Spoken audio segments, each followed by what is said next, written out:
Shalom, selamat datang di Renungan Harian Rhapsody of Realities Indonesia, edisi 17 April 2026. Judul renungan hari ini adalah Didukung oleh Ekonomi Surga.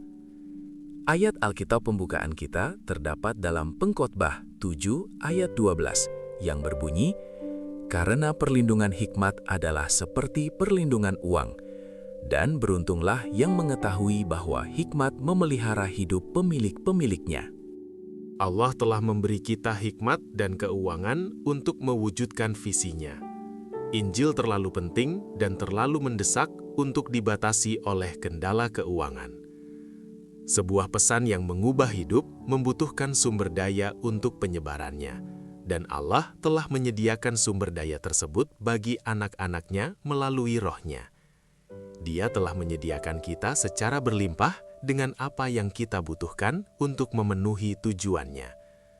Inilah mengapa engkau harus memiliki mentalitas yang benar tentang uang. Jangan pernah terintimidasi oleh angka-angka. Banyak orang menjadi cemas, menghitung, dan khawatir tentang dari mana persediaan akan datang. Itu bukanlah pola pikir iman. Anak-anak tidak pernah khawatir tentang uang.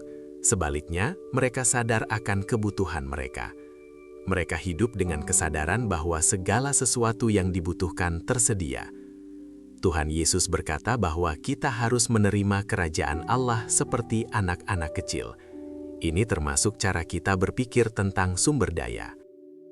Pikirkan tentang kelimpahan, pikirkan tentang persediaan, pikirkan tentang kemungkinan.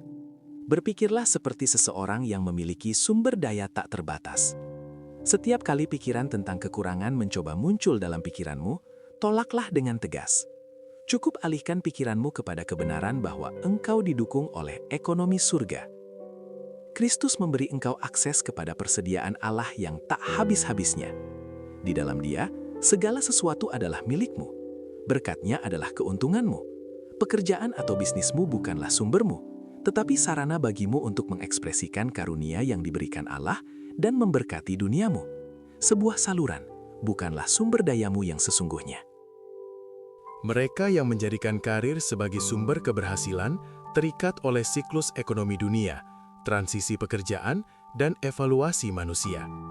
Tetapi, nilai dan kesuksesanmu tidak terikat pada alam duniawi ini atau sistem duniawi apapun.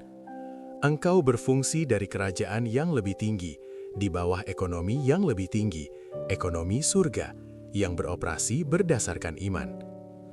Jalan iman adalah percaya dan bertindak berdasarkan apa yang telah Tuhan Yesus capai. Itulah cara untuk hidup di atas belenggu krisis ekonomi dan ketakutan finansial, mengikuti arus dalam anugerah kelimpahan. Miliki pola pikir ini, itulah realitas orang-orang di dalam Kristus. Mari kita bersama-sama berdoa.